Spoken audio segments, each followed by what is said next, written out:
Hello guys, welcome back to our channel. Recently, we've noticed Atiku Abubakar responding to virtually everything that is happening in the country, and he's hitting hard on the president, being that he's an opposition. And just some few days ago, he showed Nigeria the full text of his manifesto, which points to one direction, that he would have done better than President Bola Ahmed Tinubu if he was given the opportunity.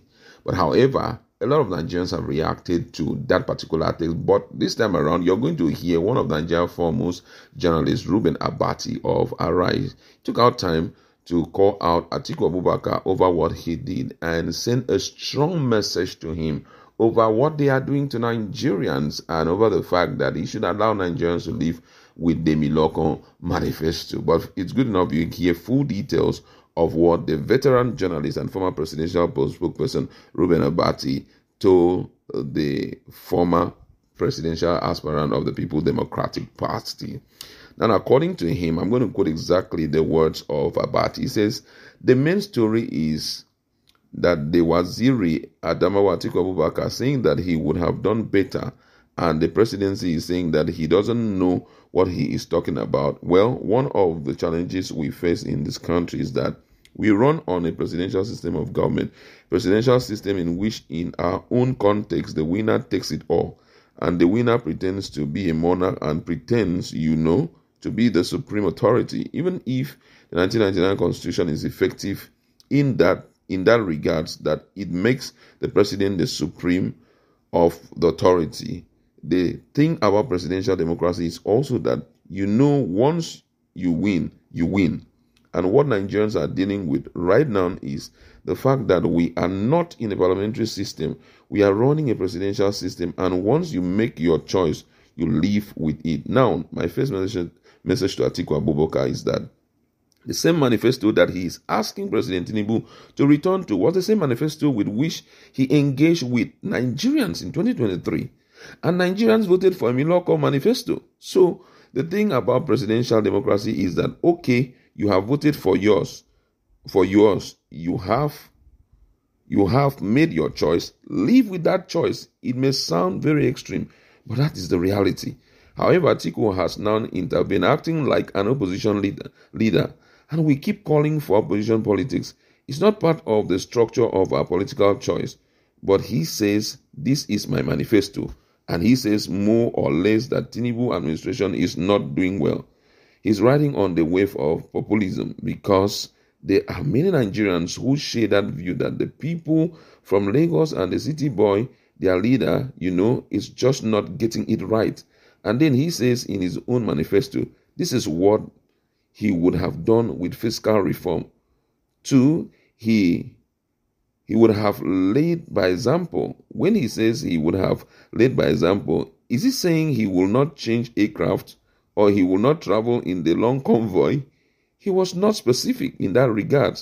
He said he will have He said he will have adopted a gradualist approach to the removal of subsidy. How? The devil is in the details.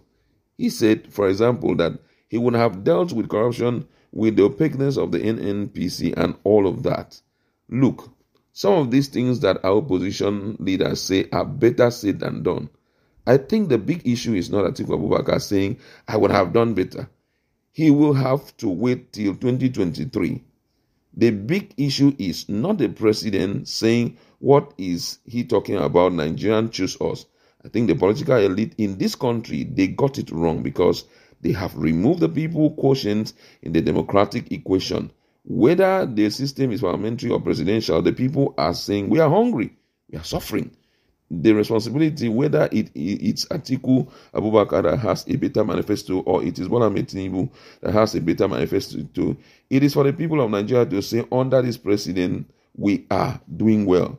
The truth of the matter is that the people of Nigeria are saying that they are groaning, they are suffering under President Bola Ahmed Tinubu. That is the basic content that we can hang on to. But for Atiku Abubakar saying, I would have done better, okay, what do you expect him to say? But in 2023, the people, whether they made a choice or they were rigged to make a choice, this is where we are at this moment. The question is, and that should be the responsibility of the opposition, is to come up with ideas about how this country can be moved forward. If we say the people from Lagos are too dumb and to depend on IMF and the World Bank, and they just do textbook governance, okay, what idea do we have that we can tell them so that we can expose their stupidity in their expectation that the Jagabam of Lagos, also the city boy of Lagos, will also realize that this enterprise is not about him alone and his voice. It's about all of us.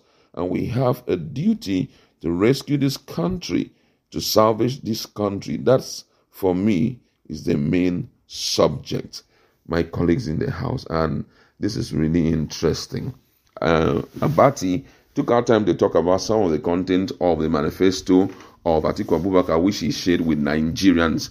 When he shared it, the presidency came up immediately, lambasted him and said, if your manifesto was that good, why did people choose us? We know what we are doing, blah, blah, blah. Wale Lung has just said that very soon Nigeria is going to be rescued from the dark days that we are seeing right now. And Abati here is like, Oga, we are not interested in how good your manifesto is. If you have anything like an idea to share for this country to move out of where it is, please do share it, because right now what Nigerians are crying and groaning is that we are suffering, we are hungry. So anybody who can rescue, whether it's the opposition or the sitting president, we are cool with it. Do you think that this is the position of the opposition as they watch from afar? The truth of the matter is the opposition itself would like them to fail more and more, so that they will say, Shay, we said they are not good. So, but the truth is, we only have one country. Whether Bola Ahmed Tinubu fails or not, all of us are in this together. Opposition, ruling party or not. But let's tell ourselves the truth. What Abati said in summary is nothing but the truth. What he's trying to say is, okay, I would have done better if you had voted me in. He's not saying Nigerians didn't vote you in despite your manifesto. But the question is, did Nigerians truly vote what they wanted? And that also, remember Abati just, also mentioned it in a stylish manner. Say whether they voted in or not, the most important thing, or they were rigged in, but the most important thing is that they're already in. And we are suffering. So how do we get that? Because right now Nigerians are shouting, Ebing power. We are hungry. So how do we get fed and all? But what Atiku Abubakar said, which I know most opposition normally will do, is, begin to work on your weaknesses and say, look, this your weakness is really not a weakness. In fact, it's my strength after all. If you do this, do that. That's what Abati is not saying. Whatever it is that thing that they don't know, please, can you just bring it on? Just help us. But the opposition will not do that. They want you to fail so that when next you come, they say, vote me. I've got the solution. Exactly. But he's not saying, whatever solution you are even saying, let's tell ourselves the truth. Would you not buy jet if you were made the president? Come on, let's tell ourselves the truth. Would you not still use Convoy if you were made the president? You're saying your tax reform. Forget about the tax reform issues. All those benefits and dividends of you being the president, you will collect it in full. So don't make it look as if because Bola Ahmed Tinubu is now collecting it, he's not considerate. He's saying, look, please, just can you spare us all of this? Just tell us whatever it is you have that can just help us all out of this situation. Because if anything virtually happens to Nigeria, all of us, including the opposition, will suffer for it. All right, thank you so much. But I think just as you rightly pointed out, everybody wants to have an opportunity to prove a point. And in that same opportunity of proving a point, you're enjoying what that office holds. That's the truth. No, the truth is that these guys are politicians. Yeah. And being politicians, they love themselves more than they love the country. Let's tell ourselves the truth. Many of them have come and gone. That one that is now in Douala, when he came on board, he was doing as if he was going to run after every finger that had ever touched public fund and will investigate them. He stayed for as long as he didn't even make public one document that came as, a proof of what these guys have been doing in terms of stealing and corruption. He didn't publicize any of the corruption and charges and all of that. So what are we talking about? Let's meet in the comment section. Do you think that Abati is absolutely right? Or do you think that those are very impossible requests coming from him? Let's meet in the comment section and talk more on this.